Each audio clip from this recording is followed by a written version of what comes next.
ଶବଯାତ୍ରାରେ ଏହି କାମ କରିବା ଯଜ୍ଞ ସମାନ ପୁଣ୍ୟ ଦେଇଥାଏ।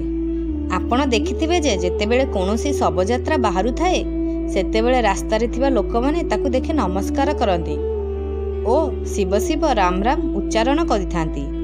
ଏହା ପଛରେ ଶାସ୍ତ୍ରମୂଳକ ବିଶ୍ୱାସ ରହିଛି ଯେ ଯିଏ ମୃତ୍ୟୁବରଣ କରିଛି ତାର ଆତ୍ମା ତାକୁ ନମସ୍କାର କରୁଥିବା ବ୍ୟକ୍ତିର ସମସ୍ତ କଷ୍ଟ ଦୁଃଖ ଓ ଅଶୁଭତାକୁ ନିଜ ସାଙ୍ଗରେ ନେଇଯାଇଥାଏ।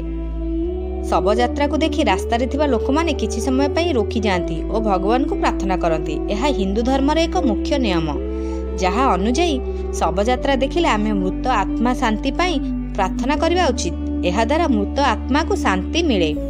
ଧାର୍ମିକ ଦୃଷ୍ଟିକୋଣ ଛଡ଼ା ଜ୍ୟୋତିଷ ଶାସ୍ତ୍ର ଅନୁଯାୟୀ ମଧ୍ୟ ଶବଯାତ୍ରା ଦେଖିବା ଶୁଭ ମନାଯାଏ। ବିଶ୍ୱାସ ଅନୁସାରେ ଯଦି କେହି ଶବଯାତ୍ରା ଦେଖିଥାଏ ତେବେ ତାର ଅଟକି ରହିଥିବା କାମ ଶୀଘ୍ର ସଫଳ ହେବ, ତାଙ୍କ ଜୀବନରୁ ଦୁଃଖ ଦୂର ହେବ ଓ ମନୋକାମନା ପୂରଣ ହେବ।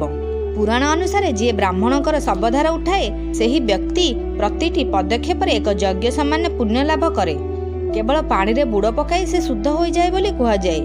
ହିନ୍ଦୁ ଶାସ୍ତ୍ର ଅନୁସାରେ ଯଦି କୌଣସି ବ୍ରାହ୍ମଣ ନିଜ ସ୍ୱାର୍ଥ କିମ୍ବା ଟଙ୍କା ପାଇଁ ଅନ୍ୟ ବ୍ରାହ୍ମଣର ଶବ କନ୍ଦାଏ ତେବେ ସେ 10 ଦିନ ପର୍ଯ୍ୟନ୍ତ ଅଶୁଦ୍ଧ ମନାଯିବ।